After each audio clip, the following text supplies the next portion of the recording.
नमस्कार, आप देख रहे हैं अभी अभी ब्रेकिंग। मैं हूं आपके साथ हिमांशु नारंग। आज बैठक हुई और बैठक में यह साफ हो गया जिस बात के कयास लगाए जा रहे थे। कयास इसी बात के थे कि जो सीएम थे उसके बाद वो कार्यवाहक सीएम बने और उसके बाद वो अब बनने जा रहे हैं एक बार फिर से सीएम, यानी कि दूसरी बार शपथ लेंगे नायब सिंह सैनी। लाडवा की जनता ने उन्हें अपना प्यार दिया है, उन्हें अपना समर्थन दिया है और आज विधायक दल की जो बैठक होती है उसमें यह साफ हो जाता है कि नायब सिंह सैनी बीजेपी विधायक दल के नेता हैं और वो सीएम बनने जा रहे हैं। कल वो शपथ लेंगे।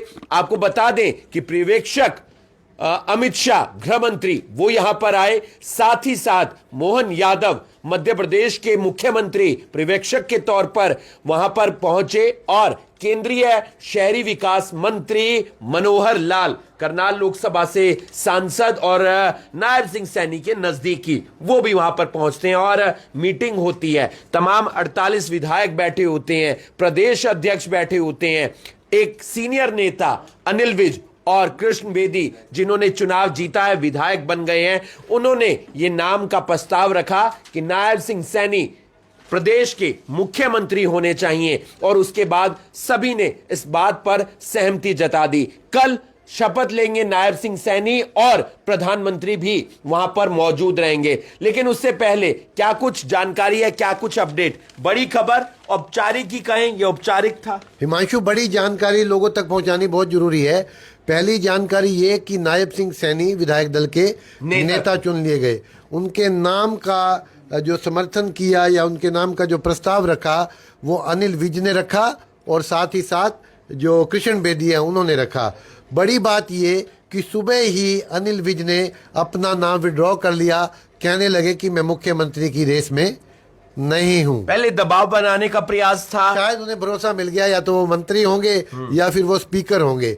ये कोई ना कोई उनको भरोसा, कोई ना कोई आश्वासन उन्हें ऊपर से मिल चुका है। इसके बाद क्योंकि अब जो नायब मंत्रिमंडल था, थर्ड टाइम जो सरकार बनी थी, तीसरी बारी कहेंगे कि जब नायब ने शपथ ली थी तब अनिल विज को नहीं लिया गया था। ये नाराज होकर के बैठक से बाहर आ गए थे। अब वही अनिल विज हैं, नायब सिंह सैनी के नाम का प्रस्ताव, ये अमित शाह का जादू है, फॉर्मूला है। वो कहते हैं क्रोनोलॉजी को समझिए और जो नाम का प्रस्ताव रखवाया वो अनिल विज से रखवाया गया। सीनियर नेता हैं और इस बात का वो दबाव बनाते रहते हैं ताकि मीडिया में सब कुछ ये लगे कि सब ठीक चल रहा है। हाँ, तो ये आपने देखा होगा लिक्विड आता है, वो इतना सा लिक्विड, थोड़ा सा लिक्विड डालो तो बहुत सारा कमरा भर जाता है फोम के, उससे फोम बनता है।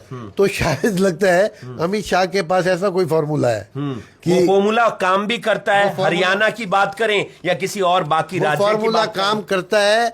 अमित शाह का खौफ ही इतना है, उनका डर ही इतना है, या उनका ओरा ही इतना है, ओरा इतना बड़ा डर या खौफ, चलो एक अलग शब्द हो जाते हैं। उनका ओरा इतना बड़ा है कि उनके बाद फिर कोई बोल नहीं सकता, बोल सकता नहीं है। उनकी मौजूदगी में कोई बोल नहीं सकता। जो वहां फड़फड़ा रहे थे राविंदरजीत या अनिल विज या कई और की मन की हसरतें, कुलाचे भर रही थी, वो सब ठंडी होके, शांत होके, क्योंकि सामने पता है कौन बैठा है? गृह मंत्री अमित शाह, दादाजी बैठे हैं उनके, बड़े बैठे हैं। क्या चल रहा है इस वक्त और क्या राज्यपाल से मुलाकात करने के लिए गए हैं? 2 बजे का समय था, राज्यपाल से मुलाकात कर ली होगी शायद। अब औपचारिकताएं हैं सारी, क्योंकि आपने देखा कल शपथ ग्रहण तय हो चुका है। ये तो होता है कि राज्यपाल से मिलना है, एक लेटर देना है, भाई हमारे पास बहुमत है, शपथ ग्रहण होगा, उसके बाद हाउस पे फ्लोर पे टेस्टिंग होगी, बहुमत साबित करेंगे, उसके तत्काल बाद कैबिनेट की बैठक होगी और ये तमाम चीज़ें सारी एक फॉर्मेलिटी होती है जो होंगी। लेकिन लोग ये जानना चाहते हैं कि मंत्री कौन बनेगा, और वो नाम भी बताने शाम को। अब बता देते हैं, लोगों में जिज्ञासा बनी हुई है तो शाम तक का इंतजार करते हैं। देखिए अभी जो नाम छट के आ रहे हैं उनके नामों पर चर्चा कर लेते हैं। अच्छा, ऐसा भी हो सकता है हिमांशु, हम उनके नाम की चर्चा करें और रात होते होते फिर आप रुक जाइए, आप शाम तक वेट कीजिए। नहीं, हमारा तो दिल नहीं कर रहा ना रुकने का। अब कट जाएगा तो हमारे कहने पे थोड़ी कटेगा, लेकिन तमाम चर्चा जो है वो कर लेते हैं। चर्चा बिल्कुल जरूर कर लेते हैं, लेकिन उससे पहले अपडेट ये दे देते हैं कि विधायक दल के नेता नायब सिंह सैनी को चुन लिया गया है। नायब सिंह सैनी अगले मुख्यमंत्री होंगे, दूसरी बार शपथ लेंगे। अभी तक वो कार्यवाहक सीएम के तौर पर काम कर रहे थे। उनके नाम का प्रस्ताव सीनियर नेता अनिल विज ने रखा, कृष्ण बेदी ने रखा, गृह मंत्री अमित शाह जब पर्यवेक्षक के तौर पर पहुंचे, मोहन यादव पहुंचे, मनोहर लाल पहुंचे, प्रदेश अध्यक्ष मोहन लाल बड़ोली वहां पर थे। विधायक दल की बैठक होती है और कल शपथ लेने जा रहे हैं नायब सिंह सैनी पंचकुला के सेक्टर 5 के दशहरा ग्राउंड में, जहां पर भीड़ ही भीड़ होगी, जनता ही जनता होगी और प्रधानमंत्री नरेंद्र मोदी समेत तमाम एनडीए के नेता, तमाम अलग अलग राज्य के मुख्यमंत्री वहां पर मौजूद रहेंगे। जो ये बात की जा रही थी ना कि पोस्टर नहीं था मनोहर लाल का, पीछे बैकड्रॉप पे चेहरा नहीं था उनका, लेकिन आपको जानकर हैरानगी होगी, ये जो हरियाणा का मंत्रिमंडल शपथ लेगा या मुख्यमंत्री भी जो शपथ ले रहे हैं, ये सब कुछ जो तय हुआ है ये मनोहर लाल की कोठी पे तय हुआ है। तो आप तो ये मानते ही नहीं थे। आपने कई बार बीच में इसको इग्नोर किया, मैंने आपको कई बार कहा। मैंने इग्नोर नहीं किया। अच्छा, आप मानते हैं ना? मानता हूं कि मनोहर लाल की पूरी अभी आप उनके हाथ से गई नहीं है। नहीं, जाएगी भी नहीं, जाएगी भी नहीं। उन्होंने जिस तरीके से हरियाणा को चलाया, उनकी निगरानी में हरियाणा चलेगा। ऐसा ना हो ना कि कोई खेल यहाँ पर, क्योंकि वो एक, देखिए, वो पार्टी के संगठन से भी जुड़े रहे, उन्हें भी पता है। उन्होंने हरियाणा के मुख्यमंत्री के तौर पर काम कर लिया, इसलिए वो तमाम चीजें भी पता है। अब केंद्र में क्या होता है उसको भी वो धीरे धीरे पढ़ रहे हैं। दो अपडेट है हिमांशु की। एक तो ये कि सब कुछ तय हुआ मनोहर लाल के आवास पर, उनके यहाँ सब कुछ चीजें तय हुई। दूसरी बड़ी जानकारी ये है कि राष्ट्रीय अध्यक्ष के चुनाव की प्रक्रिया भाजपा ने शुरू कर दी है। जेपी नड्डा का कार्यकाल खत्म हो रहा है, उनको अब चुनाव तक एक्सटेंशन थी, लेकिन थोड़ा टाइम और बीत गया है, तो उनका चुनाव अब होना तय है। और उम्मीद की जा रही है कि शायद बड़ा अपडेट, मनोहर लाल खट्टर राष्ट्रीय अध्यक्ष भाजपा के हो सकते हैं। तो राष्ट्रीय अध्यक्ष के साथ साथ क्या ये जो मंत्री पद उनके पास है वो भी रहेगा, या फिर उससे उन्हें कह दिया जाएगा कि आप पार्टी का? दोनों चीजें हिमांशु रह भी सकता है। जेपी नड्डा भी देखिए राष्ट्रीय अध्यक्ष है, मंत्री पद भी है उनके पास, दोनों ही चीज है। क्योंकि मनोहर लाल को बड़ा विश्वसनीय मानते हैं प्रधानमंत्री नरेंद्र मोदी। हरियाणा का जब चुनाव हुआ था, बहुत सारे लोग कतार में थे मुख्यमंत्री बनने के। रामविलास थे और ओम प्रकाश धनखड़ थे, कैप्टन अभिमन्यु थे। ये हो जाएगा कि मनोहर लाल पार्टी के नंबर 1 है, मतलब नंबर 1 पार्टी के, इसलिए क्योंकि संगठन तो वही चलाना है ना। देखिए, ओरा जो है वो बड़ा है अमित शाह का, लेकिन अगर अमित शाह के बाद या 3 लोगों की टीम कोई अगर आप माने कि नेशनल स्तर पे कोई है, तो वो 3 लोगों की टीम आप यूं मानिए, प्रधानमंत्री नरेंद्र मोदी, उसके बाद अमित शाह और उसके बाद मनोहर लाल। मनोहर लाल को आप सेकंड भी कर सकते हैं, थर्ड भी कर सकते हैं। देखिए, इतना बड़ा हो रहा है, और ये कद उन्होंने बनाया है हरियाणा की राजनीति से, कह लीजिए। देखिए, वो प्रधानमंत्री जो चाहते थे कि ऐसा स्टेट बनाओ, ऐसा पोर्टल बनाओ कि लोगों को असुविधा ना हो, भले ही उन चीजों ने लोगों को तंग किया हो, लोगों को लाइन में लगाया हो, लेकिन कहीं ना कहीं जो प्रधानमंत्री नरेंद्र मोदी की कहीं सोच थी, उसको विजन जो था उनका, उसके ऊपर वो खरा उतरे हैं। कोई दाग नहीं है उनके ऊपर 10 साल के राजनीतिक कैरियर में। हालांकि उससे पहले वो संगठन मंत्री रहे, अब केंद्र में मंत्री हैं। तो बड़ी बात यह है कि मनोहर लाल खट्टर के यहाँ सारी चीजें तय हुई हैं। मनोहर लाल खट्टर अगर आपको राष्ट्रीय अध्यक्ष बनते दिखाई दे तो कोई अचरज मत मानना। और इसके बाद कुछ और भी बड़ा, बिल्कुल आप देख सकते हैं, मनोहर लाल आपके करनाल लोकसभा के सांसद, केंद्रीय मंत्री बन चुके हैं, और अब चर्चा ये भी है कि उन्हें राष्ट्रीय अध्यक्ष भी बनाया जा सकता है। लेकिन उससे पहले चर्चा कर लेते हैं उन 10 नामों की, या उन 15 नामों की, या उन 13। देखो 13 लोग शपथ लेंगे हिमांशु, 15 लोग नहीं है। 15% का फार्मूला होता है। 90 विधायक हैं विधानसभा के। मेरे चर्चा में आया था कि 15 नाम लगभग तय हुए, उनमें से 15, हाँ, ऐसा ये सही है बात कि 15 लोगों का नाम एक छटनी हुई है, शॉर्ट लिस्ट बनाई है, उन लोगों में से ही चेहरे होंगे। तो करनाल की शुरुआत, करनाल जिले की बात कर लेते हैं पहले। करनाल जिले की लॉटरी लग सकती है। करनाल संसदीय क्षेत्र से 3 मंत्री हो सकते हैं। 3 मंत्री करनाल लोकसभा से, करनाल लोकसभा से, जिनमें 9 सीटें, करनाल लोकसभा की 9 सीटें क्लीन स्वीप की है। 9 में से 3 मंत्री, सबसे ज्यादा मंत्री अगर किसी लोकसभा से होंगे तो वो करनाल से होंगे। और वो बनते भी हैं कि आप क्लीन स्वीप दे रहे हो। पहला ऐसा लोकसभा क्षेत्र है जिसने क्लीन स्वीप दिया है इन इलेक्शंस में। जी, अब वो नाम कौन कौन से हो सकते हैं आप बताएंगे? हरविंदर कल्याण कल मंत्री पद की शपथ ले सकते हैं। हरविंदर कल्याण घरोंडा से विधायक, तीसरी बार के विधायक और मंत्री पद की शपथ ले सकते हैं हरविंदर कल्याण। पहला नाम हरविंदर कल्याण। कृष्ण पवार जो कि इसराना से विधायक बने हैं और राज्यसभा के मेंबर रह चुके हैं, 5 बार से ज्यादा विधायक चुने गए हैं। पहले INLD में थे, 2 बार भाजपा की टिकट पे चुने गए हैं। पहले भी मनोहर लाल वन का जो कार्यकाल था उसमें मंत्री रह चुके हैं। अब सेकंड टाइम नायब सिंह सैनी के मंत्रिमंडल में जगह मिलने के प्रबल आसार हैं। कृष्ण पवार इसराना से विधायक, राज्यसभा सांसद रह चुके हैं, जेल मंत्री भी रह चुके हैं, परिवहन मंत्री भी रह चुके हैं और एक बार फिर से उन्हें मंत्रिमंडल में जगह मिल सकती है। इसराना और घरोंडा 2 मंत्री करनाल लोकसभा से हो गए हैं। तीसरा नाम है महिपाल डांडा का। महिपाल डांडा भी मंत्री पद की शपथ लेते दिख सकते हैं। महिपाल डांडा या प्रमोद विज, एक दोनों में से मंत्री पद की शपथ लेते हुए आपको दिखाई दे सकता है। एक मंत्री पद पानीपत जिले में और जा सकता है, यानी कि करनाल लोकसभा में प्रमोद विज बीजेपी के विधायक पानीपत शहरी से, महिपाल ढांडा बीजेपी के विधायक पानीपत ग्रामीण से। और पानीपत ग्रामीण से जब पिछली बार उन्हें जीत हासिल हुई और नायब सिंह सैनी जब CM बने और उसके बाद जो मंत्रिमंडल का विस्तार हुआ उसमें महिपाल ढांडा को भी जगह मिली थी। चौथा नाम अनिल विज आपको मंत्री पद की शपथ लेते दिखाई दे सकते हैं या विधानसभा के स्पीकर बनाए जा सकते हैं। विधानसभा के स्पीकर बन सकते हैं अनिल विज। गृह मंत्री रह चुके हैं, स्वास्थ्य मंत्री पद भी ले सकते हैं। मंत्री पद भी उन्हें मिल सकता है या स्पीकर के तौर पर उनकी भूमिका इस बार विधानसभा में आपको देखने को मिल सकती है। उनका जो तेज तर्रार अंदाज है जिसके लिए वो जाने जाते हैं, बेबाकी से अपने बयानों के लिए जो जाने जाते हैं, वो एक बार फिर से मंत्रिमंडल में अपनी जगह बना सकते हैं या स्पीकर के तौर पर आपको विधानसभा में दोनों ही पक्ष और विपक्ष की बातें सुनते हुए नजर आ सकते हैं।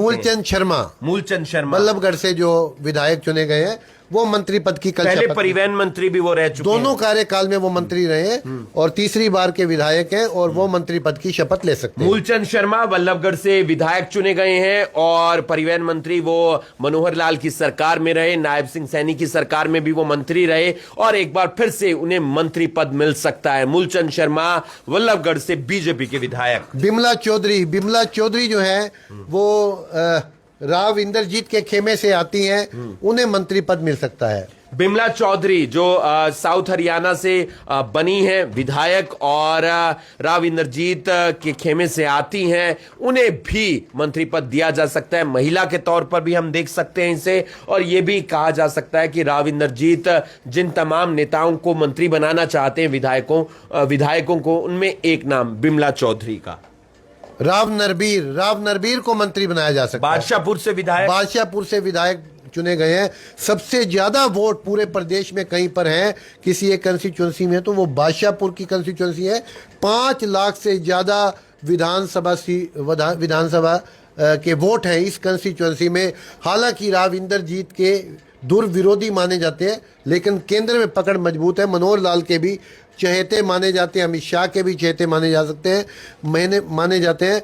तो राव इंद्रजीत को बैलेंस करने के लिए राव नरबीर की लॉटरी लग सकती है। राव नरबीर को बनाया जा सकता है मंत्री। लोक निर्माण मंत्री वो रहे हैं मनोहर लाल की पहली सरकार में और उसके बाद एक बार उनका टिकट भी कट गया था, लेकिन एक बार फिर से टिकट मिला, जीत हासिल की बादशाहपुर से और मंत्री पद एक बार फिर से उन्हें मिल सकता है। आरती राव इंद्रजीत की बेटी आरती राव को भी मंत्रिमंडल में शामिल किया जा सकता है। अटेली से विधायक हैं आरती राव, राव इंद्रजीत की बेटी हैं, केंद्रीय मंत्री की बेटी हैं और टिकट मिला, चुनाव लड़ी, अटेली से उन्होंने जीत हासिल की और अपने विरोधी को उन्होंने मात दे दी। और ऐसे में बैलेंस करना है तो जाहिर सी बात है आरती राव को भी मौका मिल सकता है। इस बार मंत्री पद में आप उनका नाम देख सकते हैं, उनका चेहरा देख सकते हैं, मंत्रिमंडल में शपथ ले सकती हैं आरती राव। घनश्याम दास अरोड़ा यमुनानगर से विधायक हैं, तीसरी बार के विधायक हैं। घनश्याम दास अरोड़ा को कोई अहम पद दिया जा सकता है। मैंने आपको बताया अनिल विज या स्पीकर होंगे या घनश्याम दास अरोड़ा भी स्पीकर हो सकते हैं। घनश्याम दास अरोड़ा एक बार फिर से उन्होंने जीत हासिल की है, विधायक रहे हैं, तीसरी बार के विधायक रहे हैं, बीजेपी के विधायक हैं और उनकी भी लॉटरी लग सकती है। या तो मंत्रिमंडल में उन्हें जगह मिल सकती है या फिर स्पीकर की भूमिका में वो नजर आ सकते हैं। उनके बयान पहले भी आपने सुने होंगे और ठीक स्वभाव के हैं, शांत भी रहते हैं, जहां पर उन्हें बोलने की जरूरत पड़ती है वहां पर बोलते भी हैं और तमाम पब्लिक के मुद्दे भी उठाते हुए नजर आते हैं। लेकिन स्पीकर की भूमिका में आते हैं तो विपक्ष की बातों को भी सुनना होगा। विपुल गोयल फरीदाबाद से जो कि पहले भी मंत्री रह चुके हैं। इसके अलावा भिवानी से घनश्याम सराफ, दो बनिया समाज से, वैश्य समाज से विधायक चुने गए हैं भाजपा की टिकट पर और इनमें विपुल गोयल प्रबल दावेदार हैं और उनका नंबर पड़ना तय है। फरीदाबाद से बीजेपी के विधायक विपुल गोयल, उन्हें भी मंत्रिमंडल में जगह मिल सकती है और जाहिर सी बात है पहले भी वो मंत्री रह चुके हैं, पहले भी उन्होंने तमाम काम किए हैं और उस कार्यशैली को वो समझते हैं कि किस तरीके से काम करना है। जब आपको मंत्रिमंडल में जगह मिल जाती है, किस तरीके से अधिकारियों से काम निकलवाना है, पब्लिक के काम करवाने हैं, वो तमाम बातें उनके जहन में है, उन्हें पता है, इसलिए उन्हें मंत्रिमंडल में जगह मिल सकती है। और पुराने नेता हैं बीजेपी के कृष्णा गहलावत उन्हें मंत्री बनाया जा सकता है कि जो कि राई से चुनी गई है और करनाल में जो चुनाव लड़ी थी कांग्रेस की टिकट पर सुमिता सिंह, उनकी समधन है। कृष्णा गहलावत को मिल सकती है मंत्रिमंडल में जगह। सोनीपत डिस्ट्रिक्ट पड़ेगा, ये राय विधानसभा है, यहां से उन्होंने जीत हासिल की है और पार्टी पर जो पार्टी ने भरोसा जताया था कृष्णा गहलावत पर, उस भरोसे पर वो उतरी हैं, खरी उतरी हैं और इसी के बलबूते पर उन्हें मंत्रिमंडल में जगह भी मिल सकती है। जी, अब कृष्ण मिड्डा और विनोद भयाना में से किसी एक को जगह मिल सकती है। दो पंजाबी चेहरे जो हैं वो मंत्रिमंडल में शामिल होंगे, ये एक मान के चलिए, और दो ब्राह्मण चेहरे मंत्रिमंडल में शामिल होंगे। एक का जिक्र हमने कर लिया, मूलचंद शर्मा का। अब दूसरा चेहरा कौन होगा, आरती शर्मा या फिर अरविंद शर्मा। लेकिन ज़्यादा चांस इस बात के हैं कि शक्ति रानी शर्मा को बनाया जाए, क्योंकि हालांकि सीनियोरिटी के हिसाब से देखें तो अरविंद शर्मा भारी पड़ते हैं, लेकिन मुझे लगता है कि उनका नाम कट गया है। आपने पहले किसका नाम जिक्र किया था? कृष्ण मिड्डा और विनोद भयाना, जो कि हांसी से विधायक चुने गए हैं। विनोद भयाना जींद से विधायक चुने गए हैं। कृष्ण मिड्डा पहले उनके पिता भी विधायक रह चुके हैं। दोनों में से विनोद भयाना और कृष्ण मिड्डा में से एक व्यक्ति विधायक तो दोनों बन गए हैं, लेकिन मंत्रिमंडल में जगह एक विधायक को मिल सकती है। इसके अलावा ब्राह्मण जो चेहरा है उसमें अरविंद शर्मा या फिर कालका से विधायक चुनी गई शक्ति रानी शर्मा को मंत्रिमंडल में जगह मिल सकती है। अब बात करें, अगर हिमांशु, लगभग ये चेहरे तय हो चुके हैं जिन नामों का। कृष्ण कुमार बेदी का नाम हमने ले लिया क्या? नहीं, कृष्ण बेदी मंत्री हो सकते हैं, जिन्होंने प्रस्ताव रखा आज नायब सिंह सैनी के नाम का मुख्यमंत्री के तौर पर विधायक दल की बैठक में, तो उन्हें भी मंत्री बनाया जा सकता है। कृष्ण बेदी एक ऐसा चेहरा जो राजनीतिक सलाहकार के तौर पर भी रहे, मनोहर लाल के उनसे उनकी करीबी नजदीकियां भी हैं। इसके अलावा वो मंत्री भी रहे हैं और एक बार फिर से मंत्रिमंडल में उन्हें जगह मिल सकती है। दो ऐसी चेहरे हो सकते हैं इस पूरे मंत्रिमंडल में। मुख्यमंत्री नायब सिंह सैनी तो बैकवर्ड चेहरा हो ही गए, दो ब्राह्मण हो सकते हैं इसमें, दो जाट चेहरे हो सकते हैं, एक बनिया चेहरा हो सकता है, दो पंजाबी चेहरे हो सकते हैं, और इसके अलावा यादव अहीर बेल्ट से या राव नरबीर को लिया जाए, आरती राव को लिया जाए, या लक्ष्मण सिंह यादव को भी लिया जा सकता है। लक्ष्मण सिंह यादव कोसली से पहले विधायक रहे थे, इस बार उनका टिकट प्रवर्तित कर दिया गया था, यानी कि उसमें परिवर्तन कर दिया गया था, उन्हें रेवाड़ी भेज दिया गया था। उन्होंने चिरंजीवी राव को हराया है। अशोक यादव के कैप्टन अजय यादव के वो बेटे हैं जिन्हें मात दी है उन्होंने, और रेवाड़ी से भी उन पर भरोसा जताया गया। वे रेवाड़ी से भी वो जीत कर पहुंच गए हैं विधानसभा। एक बार फिर से लक्ष्मण यादव जो है विधायक चुने गए हैं। ऐसे में पार्टी उन्हें तोहफा दे सकती है, उनकी भी लॉटरी लग सकती है मंत्रिमंडल के तौर पर। चेहरा भी बनाया जा सकता है, वो सतीश फगनगा, क्या नाम है, फगनस या कुछ इस तरह से नाम है। वो फरीदाबाद मेरे ख्याल वहां से चुना, NIT से शायद। हाँ। तो वो नीरज शर्मा को शायद उन्होंने, नीरज शर्मा को हराया उन्होंने। हाँ। तो गुज्जर चेहरा है शायद। तो एक गुज्जर और एक राजपूत चेहरे की गुंजाइश है इस मंत्रिमंडल में। दो नेता हैं जो राजपूत समाज से आते हैं। एक का नाम है श्याम सिंह राणा, रादौर से वो बने हैं विधायक, और एक आपके नजदीकी असंध विधानसभा क्षेत्र की अगर बात करें तो वहां से योगेंद्र राणा बने हैं विधायक। ये है तेजपाल तंवर, मनमोहन बडाना, सतीश कुमार फगना और राजेश नागर। इन 4 चेहरों में से कोई एक चेहरा गुज्जर समाज को जरूर अहमियत दी जाएगी, क्योंकि 4 विधायक बने हैं, नजरअंदाज नहीं किया जाएगा। बिल्कुल, 4 चेहरे गुज्जर समाज से विधायक के तौर पर बने हैं, तो जाहिर सी बात है तवज्जो पार्टी जरूर देगी और एक मंत्रिमंडल में जगह मिल सकती है उन 4 विधायकों में से एक विधायक को। सबसे ज्यादा जो चेहरे बने हैं वो पंजाबी समाज से बने हैं। 8 विधायक पंजाबी समाज से चुन करके आए हैं। तो आप मान करके चलिए, कम से कम देखिए, जो पिछला मंत्रिमंडल था, अगर आपने मनोहर लाल का कार्यकाल देखा हुआ, मनोहर लाल खुद पंजाबी समाज से आते हैं, वो मुख्यमंत्री थे। इसके अलावा जो दूसरा बड़ा पद था वो अनिल विज के पास था। क्या आपको याद है कि कोई तीसरा भी मंत्री था पंजाबी चेहरा कोई बड़ा? नहीं, जहां तक अनिल विज और मनोहर लाल और कोई नहीं था। कंफर्म है आप? क्योंकि याददाश्त कमजोर है, भूल जाते हैं हमें ना। तमाम जानकारी है और उस बात को थोड़ा सा वक्त भी हो गया है। उसमें हरियाणा की राजनीति में फेरबदल उस दौरान बहुत हुआ है। सरकार पलट जाती है, मतलब गठबंधन से हट जाती है, फिर से अकेले से बीजेपी संभालती है। ये तमाम चेहरे, तमाम विधायक जिनका हमने जिक्र किया मंत्रिमंडल में, जिन्हें जगह मिल सकती है। और कल शपथ लेंगे नायब सिंह सैनी, तो कंफर्म है शपथ लेंगे। प्रधानमंत्री नरेंद्र मोदी भी वहां पर पहुंचेंगे। इसके अलावा तमाम और विधायक शपथ ले सकते हैं मंत्रिमंडल में। हरविंदर कल्याण का भी शपथ लेना लगभग तय है। करनाल के लिए ये अच्छी खबर है।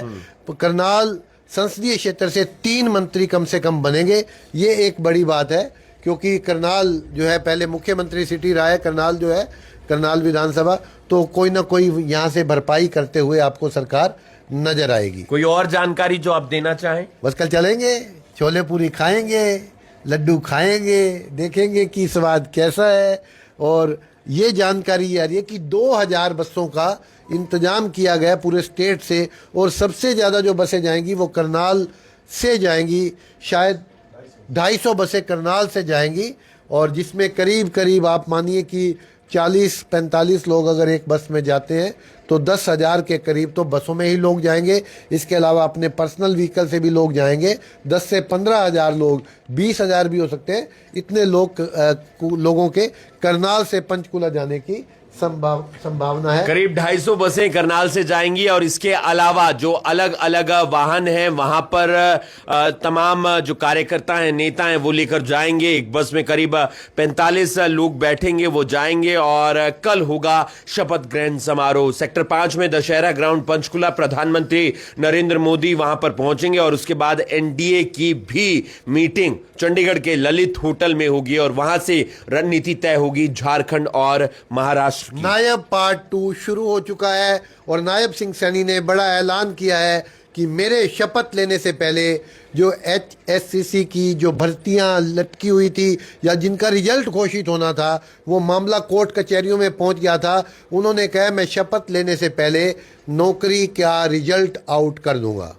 देखिए बिल्कुल ये एक जिम्मेदारी है उनके ऊपर काम करने की, और वो काम उसको बखूबी निभाते हुए नजर आ रहे हैं, चाहे वो योजनाओं की बात करें या फिर रिजल्ट की बात करें, क्योंकि तमाम युवा इस बात की एक उम्मीद लगाए बैठे हैं कि रिजल्ट जल्दी से आए और फिर जल्दी से ज्वाइनिंग हो, वो काम पर जाएं, और उसके लिए सरकार की एक अहम भूमिका होती है और उस भूमिका पर खरे उतरते हुए नजर आ रहे हैं नायब सिंह सैनी। लेकिन उनका कार्यकाल, दूसरा कार्यकाल कैसा रहेगा, किस तरीके से वो काम करेंगे, अपनी जिम्मेदारी को कैसे संभालेंगे, ये पता धीरे धीरे लगेगा। और लगातार अपडेट अभी अभी ब्रेकिंग के माध्यम से हम आप तक पहुंचा रहे हैं, और कल लेंगे नायब सिंह सैनी मुख्यमंत्री पद की शपथ, और उनके साथ तमाम और मंत्री लेंगे मंत्री पद की शपथ। प्रधानमंत्री नरेंद्र मोदी वहां पर मौजूद रहेंगे। पल पल की जानकारी, पल पल का अपडेट आप तक हम अभी अभी ब्रेकिंग के माध्यम से पहुंचाते रहेंगे। आप बने रहिए हमारे साथ और देखते रहिए अभी अभी ब्रेकिंग। मैं हूं आपके साथ हिमांशु नारंग। धन्यवाद।